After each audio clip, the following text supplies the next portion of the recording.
Hey guys, what is up? It is me, Pagey, here once again with another video on Supergirl. So this is going to be my first video on Supergirl Season 5, and Supergirl is over for another season. Obviously, I didn't follow the entire season due to issues it had, in my opinion at least, at the beginning of the season, but they did turn that around completely, as it ended up being, in most people's opinions that watch all the Arrowverse shows, and mine as well, to actually be the best show this season in this Arrowverse realm sort of thing, which would have surprised like 99% of people that watch all the shows. It's pretty crazy. But as we usually get with Supergirl and most of the shows, as it wraps up a season, we get all the setup, or most of the setup needed for the season that is going to follow. And for season 5 of Supergirl, this was all built up in like not really the last 10 to 15 minutes of the episode like the other shows, but around like the last 5 minutes or so of the finale, where we got to see the show play certain characters in certain situations, as well as introduce a new character as well. Not name that character, but have them appear on the screen at least. But of course, in this video, we are going to be going over everything from the season 4 finale, what it all meant, and what it means heading into not just the next season of the show, season 5, but also the big crossover event that has been built up since season 1 of The Flash, that of course being Crisis on Infinite Earths. But of course, throughout this video, let me know all your various opinions and thoughts on like the topics we go over and how you translated them, I guess, from the finale, and what you're looking forward to most going into next season, different theories and stuff around all of that. And of course, if you're going to enjoy the video and are just hyped for season 5 and what they set up, be sure to drop a like on the video to show that and your support. But yeah, let's jump into what exactly went down in the finale for this season, and then move on to the bigger questions, or the biggest questions coming out of it. So in the finale for this season of Supergirl, we got the return of Lex Luthor to the show after being gone for a bit since his initial 3-episode run, I think it was, from memory, where we did learn that he was behind almost everything we had seen go down this season beforehand. Upon his return, we see his master plan take shape, which unsurprisingly is to destroy Superman, which, while only brought up in this episode, would have been his plan the entire time. I mean, Lex is obsessed with him. You could even see his closest allies were like, Superman, really? Again? Get over it, man. The battle between Ben Lockwood, aka Agent Liberty, and Supergirl did get some time on screen, but there were bigger fish to fry for Supergirl. So James and Alex ended up moving on to Ben, taking him on. Ben and James tussled and both stabbed each other with the Harronell extractor at 2 different points. We do see James come out of the episode with a Nick Fury style eye patch, but I think it's on the opposite eye. And Ben gets sent to prison following Kara's expose sort of article on Lex Luthor, which also sees the President of the United States get arrested as well. But with Ben Lockwood under control, this left Supergirl free to take on Lex Luthor, where she did struggle quite a decent amount until given quite the big assist by Red Daughter, who earlier in the episode had come to the realization that she was just a pawn in Lex's game of chess. So we see her take a blast from Lex's gauntlets, leading to her death, but also leading to Supergirl absorbing and reconnecting with Red Daughter, as she was a part of Kara that was split from her last season due to the Harronell, which does bring up the question as to whether Kara was super underpowered this season and maybe only running on 50% energy levels or power, or if now she is just super overpowered now thanks to taking in Red Daughter's power level and energy.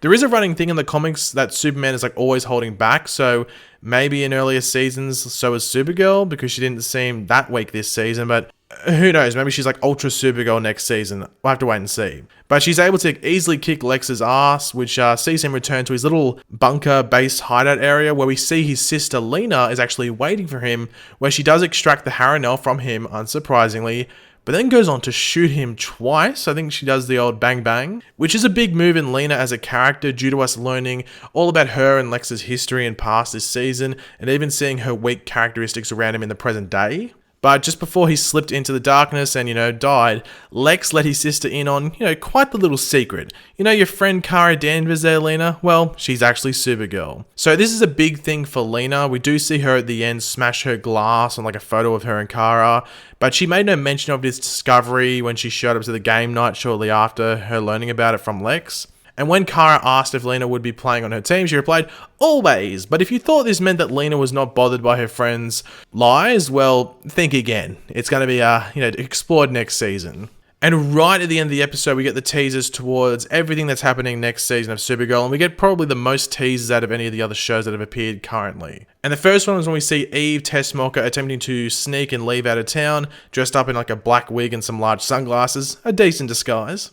But then she is approached by this strange old woman who just stops at her at the transit station. The old woman talks about them always being able to find her no matter how many wigs she goes through, with Eve asking her, "Who are you?" with the old woman telling her that Eve already knows that, which is where we see Eve beg to be let go, insisting that she did everything she was told to do in regards to working with Lex. With the old woman saying that Lex was meant to move the needle, and that he failed. And despite Eve begging, her being let go isn't on the agenda, with us scoping around, the environment and what's around them to see various pedestrians, including a police officer, all looking upon them, with the old woman replying, "Leviathan is everywhere, Leviathan is everyone, and Leviathan is coming." But this then moves on to the two big cliffhangers involving the Monitor from the Elseworlds crossover. The first of these involves a sort of like portal opening, with the hooded figure coming out, not knowing exactly where he is. You can't see who this is at first, but we have the Monitor approach him, telling him that he is on Earth, and then going on to say, "You've been trapped for too long, a phantom to your people. Now it's time to avenge yourself against the brother who wronged you." We then see the hood come down to reveal another Green Martian, and for that Green Martian to then say, "I'm coming for you, John Jones." He does ask whether the Monitor will be able to help him, with the Monitor saying, "It was I who brought you here, you must walk the path yourself, and besides, I have one more place to visit." But hold on, where is he visiting? Where is this other place? Well, this is where we return to the bunker area that Lex was killed by Lena, where we see the Monitor approach his dead body and do some magic-y stuff with his hands. But what's going on here? Well, let's go over the Lex Luthor stuff first. So yeah, what's next for Lex Luthor? What was the Monitor doing to him right at the end of the finale with his magic blue hands? Well, I think the easiest thing to assume and take on and just go with here, and what is most likely going to happen, is that the Monitor is reviving him, as he will be of use to the Monitor going forward into the Crisis on Infinite Earths event next season and later this year. In the comics, Lex does play a pretty big role for the Monitor, being like a scout essentially for the Monitor and recruiting villains and, from memory, some heroes to assist in the battle to save the multiverse from the Anti-Monitor. Now, will this happen in the TV event? Yeah, I'd like to think so, otherwise this scene just seems pointless, but it just matters how big of a role it will be in the event. We know that Crisis in total will be around 5 hours or something like that, so there should be more than enough time to do some cool stuff with Lex in that event. However, due to the fact that he is supposed to be dead, we could actually see him end up in the same area that Oliver Queen goes to following his destined and foreseen death. But I do think John Cryer did a really good job as Lex and really did prove the critics wrong that shot him down as soon as he was cast. He hinted on Twitter that, this was it for him in the role, but I think that's more him just not trying to spoil certain things for later on. Lex could just stay alive post-Crisis, especially due to the nature of the crossover and what, is meant to happen in it. But Monitor might just revive him to help and then move him on into the afterlife area after the job is done. But yeah, next up, who or what is Leviathan? Well, there are two options as to where they could go with this in Season 5 of Supergirl. The latter of these two does tie into the first one as it does in the comics, but it can stand up on its own. But yeah, the first one is the Leviathan organization. This is actually a group led by Talia al Ghul, which I would be surprised they actually did on the show if they were to go with this route.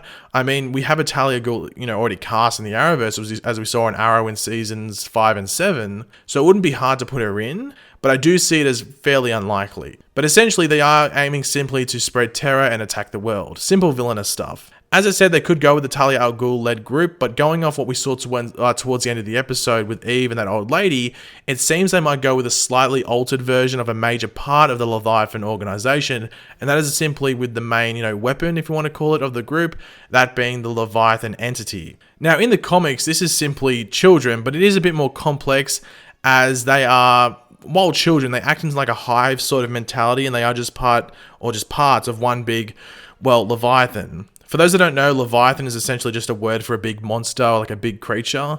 So Godzilla is a Leviathan, a big robot could be seen as a Leviathan, stuff like that. Obviously, in the Supergirl finale, there were no children there, and I understand that completely. Probably a bit too much to have a ravenous bunch of kids as a threat. So they might make it that they were all part of the bigger entity from childhood. That's when they're brought in.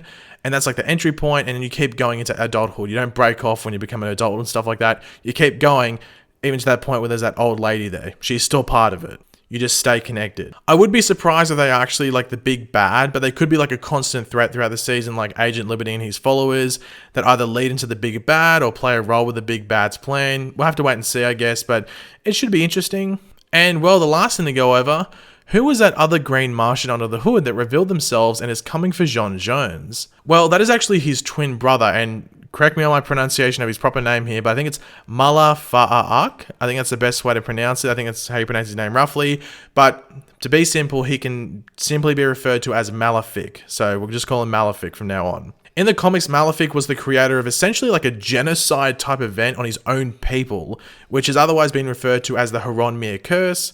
This curse would attack Martians through their telepathic ability, which we've sort of seen on the show before, which was actually okay for Malefic as he had those abilities stripped away from him at a younger age. So whenever a Martian attempted to use their psionic gifts, they would fall victim to the curse and ultimately, well, burn to death. Nearly all the Green Martians died due to this, outside of Malefic and his twin brother J'onn, who had actually managed to escape Mars and landed on Earth. Malefic remained in the ruins and like remnants of Mars for centuries before learning of J'onn's survival and then setting his eyes on Earth to finish the job. Which is why the character was like, oh, we're on Earth when the monitor tells him. Now on the show, the White Martian attack is the reason for the erasal of J'onn's people and to, him, to his understanding, being the last Green Martian. But they could maybe tie it into the show that maybe Malefic had a role in all of this or something else. It will be interesting to see what goes down and whether Malefic also ties into Crisis, because why would the Monitor help him with this if he wasn't going to tie into the event? So a lot of things have to be tied together, and it's going to be interesting to see what happens exactly. But thanks for watching, guys. Hopefully you enjoyed the video. If you did, it'd be awesome if you could drop a like on it to show support. Let me know in the comments section down below your various opinions on what we went over. What are you looking forward to most in Season 5 from the ending of Supergirl Season 4?